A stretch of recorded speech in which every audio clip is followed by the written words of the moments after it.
Shalom, shalom. Welcome back to my Glory to Jah channel. So, one thing I learned about reading the Bible, first of all, the Bible is Yahweh's word. It's Jehovah's word.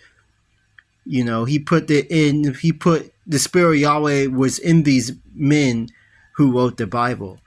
And so when you read the Bible, it's one of those things where spiritually you get more connected to Yahweh.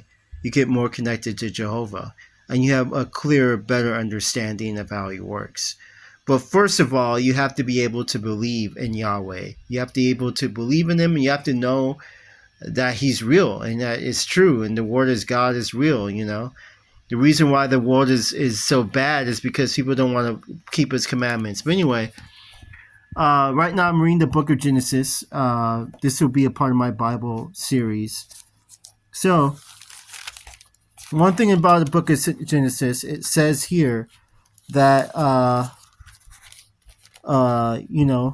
in Genesis chapter 2, verse 18, and the Lord God said, "It is not good that man should be alone. I will make him a helper." So basically, Yahweh knew that man cannot be alone. So once you reach a certain age, he's supposed to give you a wife, a companion to live with for the rest of your life. A woman, of course. God gives you a woman. God does not give you a man to live forever. God gives you a woman. So yes, that is against the Bible. Same-sex marriage is against the Bible. But that's a whole different topic. We'll get to that later.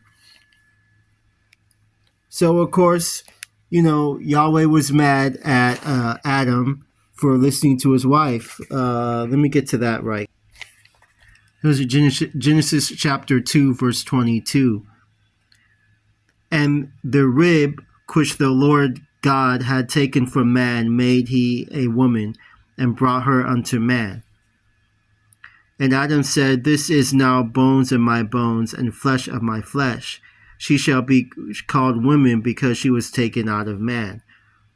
Therefore shall a man leave his father and his mother, and shall cleave unto his wife, and they shall be one flesh."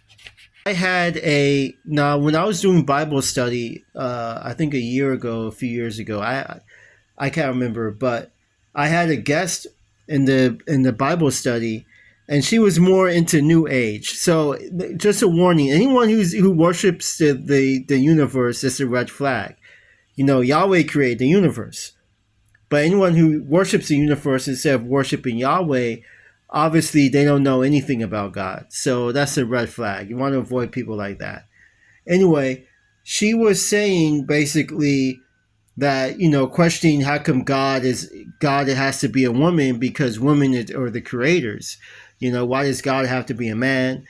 All this new stuff all this BS new stuff that people are talking about, people who don't know God, people who love the world, people who question Yahweh, people who are into New Age, they say stuff like that, you know what I mean?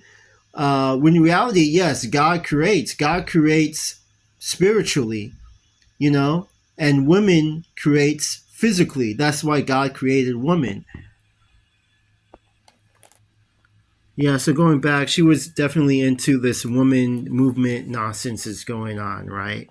What the world is, they want to make women as leaders and stuff like that. When Yahweh definitely, it's not in Yahweh's order that women should lead. Not to say that women are bad or anything.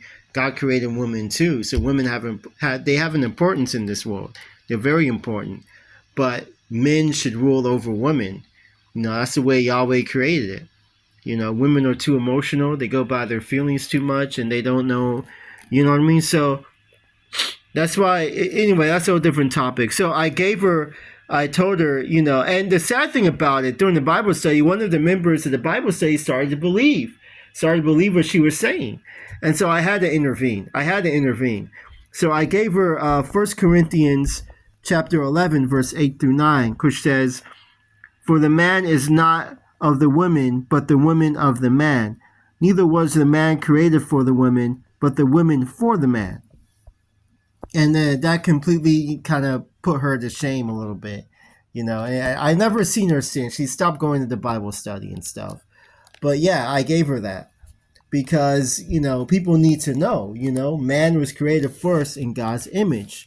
You know, and so God created man. I understand this. And Adam, in the story of Adam and Eve, uh, Adam was close to God, and God was close to Adam. Jehovah and Adam were like this. They were close. You know, Adam loved Yahweh. Yahweh loved Adam. They had a very close relationship.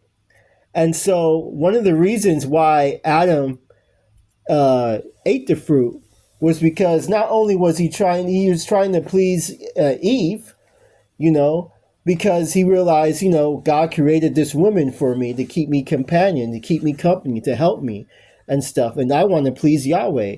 So if she's saying to eat the fruit, then it should be okay. Nothing happened to her, then it should be okay because God created her and I want to please God. So he did it as a way to not only please Eve, his wife, but also to please Yahweh.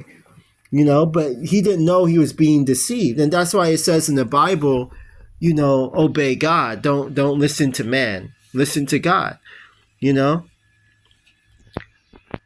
So I just want to add this. So the serpent used Eve to get to Adam, basically, because women are weaker vessels. So the devil used Eve to get to Adam.